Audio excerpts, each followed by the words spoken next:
Bonjour à tous, bienvenue dans Express Orient. Au programme cette semaine, Alep, ville martyre, cible des raids du régime syrien et de son allié russe.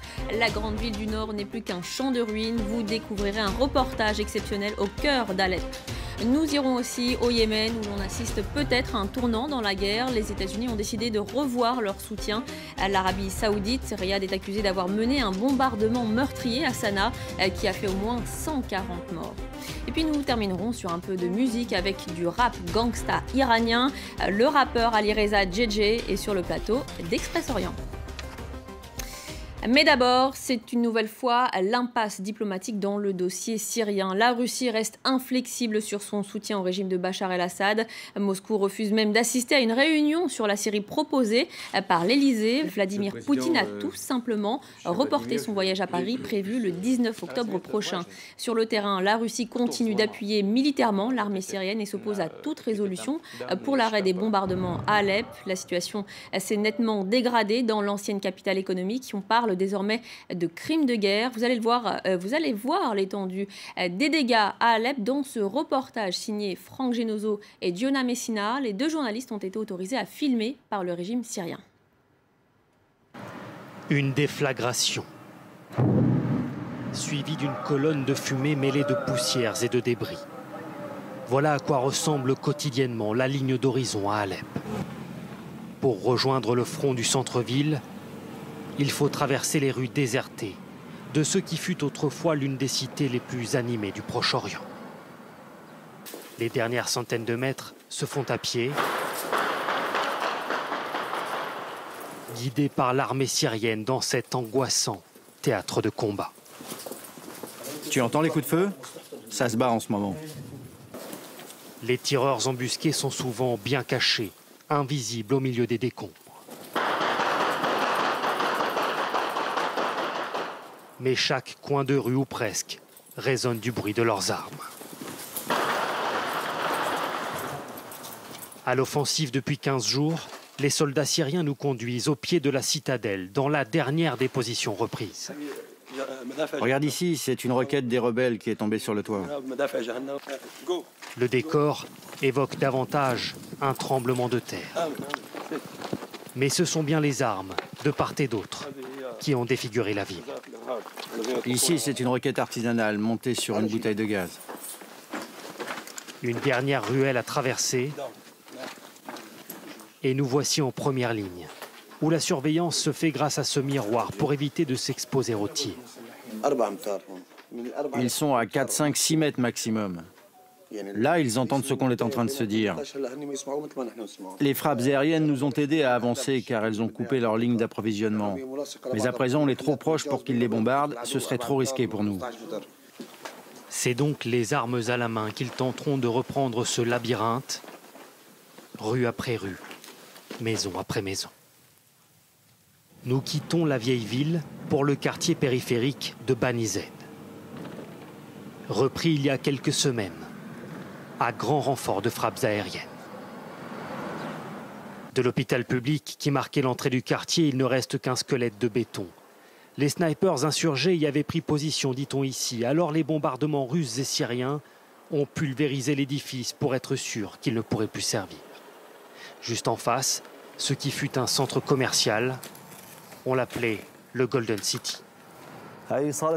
Ici, c'était la salle des fêtes et des mariages.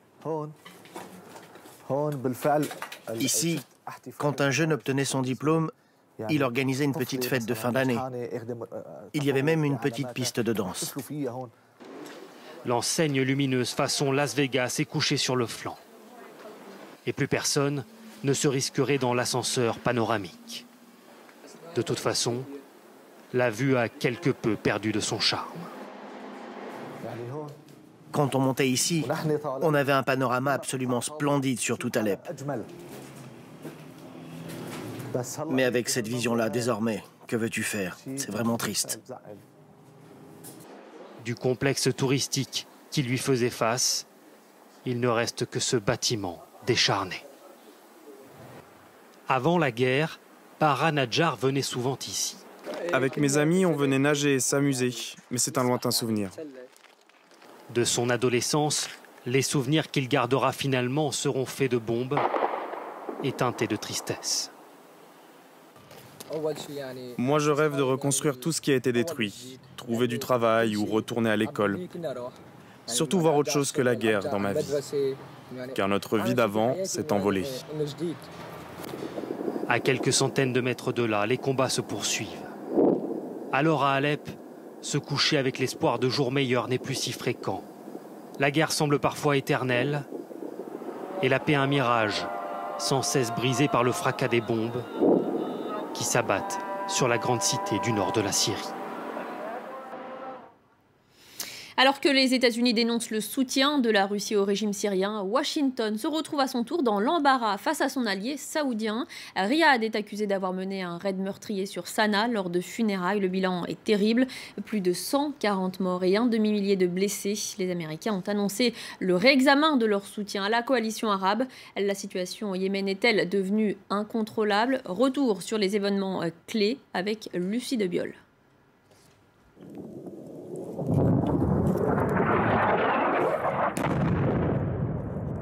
Il ne reste rien du bâtiment où avait lieu la cérémonie funéraire. Au moment de l'attaque, des centaines d'invités se trouvaient à l'intérieur. Parmi les victimes, des personnalités politiques, des responsables militaires et de nombreux civils. C'est un crime de guerre. Il y avait un enterrement pour un seul homme ici à Sanaa. Et maintenant c'est devenu un enterrement pour des dizaines de Yéménites. Des centaines de personnes ont été tuées. La coalition arabe menée par l'Arabie saoudite a d'abord nié son implication dans le raid avant d'annoncer une enquête. Les bombardements ont commencé en mars 2015. Objectif pour le voisin sunnite du Yémen, empêcher l'avancée des rebelles chiites houthis dans le pays. L'ouest yéménite et la capitale Sanaa sont aux mains des Houthis depuis 2 ans. Des milices alliées de l'ancien dictateur Ali Abdallah Saleh au pouvoir jusqu'en 2012. À plusieurs reprises, l'ONU tente de promouvoir des cessez-le-feu. Le 10 avril dernier, une trêve entre en vigueur, des pourparlers s'engagent. Au point mort, ils sont suspendus en août et les bombardements reprennent. Après le bain de sang ce week-end, l'ex-président Saleh a appelé à la mobilisation contre la coalition arabe et l'Arabie saoudite. J'appelle tous les membres des forces armées et des forces de sécurité à se diriger vers les zones de combat. Je leur demande de prendre la direction de nos frontières et de venger nos victimes. Les Saoudiens sont désormais critiqués de toutes parts, notamment par leurs alliés américains. La politique américaine de coopération sécuritaire avec l'Arabie saoudite n'est pas un chèque en blanc. Au regard de cela et des incidents récents, nous avons initié un réexamen des modalités de notre soutien déjà réduit à la coalition menée par l'Arabie saoudite. Depuis mars 2015, le conflit aurait déjà fait plus de 10 000 morts et selon l'ONU, 60% des victimes civiles ont été tuées dans des frappes de la coalition. Allez, toute autre chose à présent, on parle de musique et même de gangsta rap iranien. Ils sont les pionniers du hip-hop en République islamique et depuis 13 ans, leur musique connaît toujours autant de succès. Les membres du groupe Z-Bazi sont un peu les bad boys iraniens. Ils sont suivis par des centaines de milliers de fans. Leurs clips atteignent plus d'1 million de vues. Si entre-temps, le groupe s'est arrêté, les rappeurs continuent de se produire.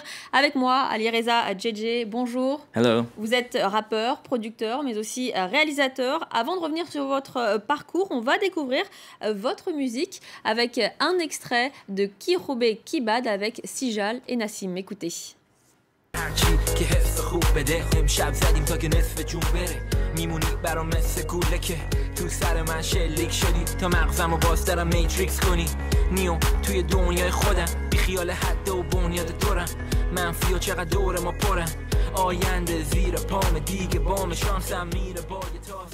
Alireza JJ, vous vivez à Paris, mais vous êtes une star de la musique en Iran. Pourtant, vous n'avez pas le droit de vous produire dans votre pays d'origine. Votre musique est jugée contraire à la morale. Est-ce que ça reste pour vous quelque chose de difficile à accepter ? Nous avons grandi en Iran. Nous connaissons la situation là-bas et nous connaissons la loi là-bas. Donc, quand on travaille sur notre musique, on essaie toujours de garder un œil sur la loi et l'autre sur ce que nous voulons vraiment faire et produire. Donc ce n'est pas une surprise, on le savait en commençant. Alors vos plus grands succès parlent de la vie de la jeunesse iranienne, de femmes, de fêtes, d'argent, de voitures. Pourquoi ces thèmes-là? Nous avons été très influencés par le hip-hop américain, mais il y a aussi des thèmes influencés par la France dans notre musique. Mon ami Sijal écoute beaucoup de musique française, donc on essaie de faire un mélange entre notre style de vie et le hip-hop. Et finalement, c'est ça le hip-hop, raconter sa vie de tous les jours.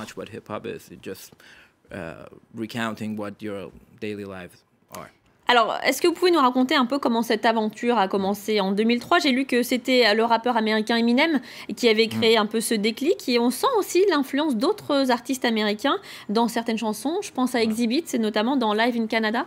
Oui. Comme beaucoup d'adolescents à 16 ou 17 ans, Eminem nous a beaucoup influencés. Quand vous grandissez en Iran, vous écoutez en somme la musique qu'écoute l'Occident.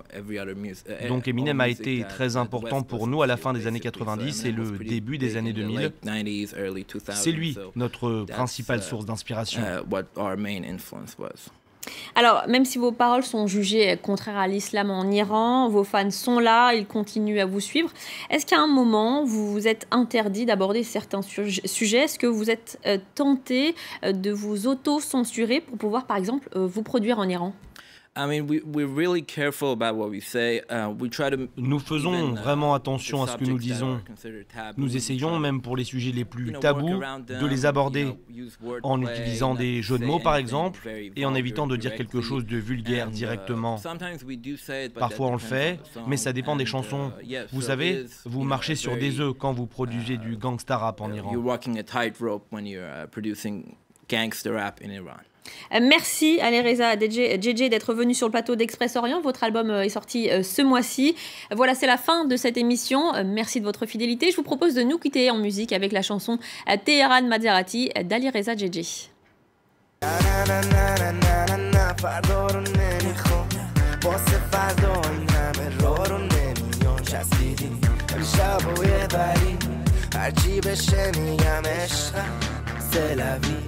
نیستیم سیندرلا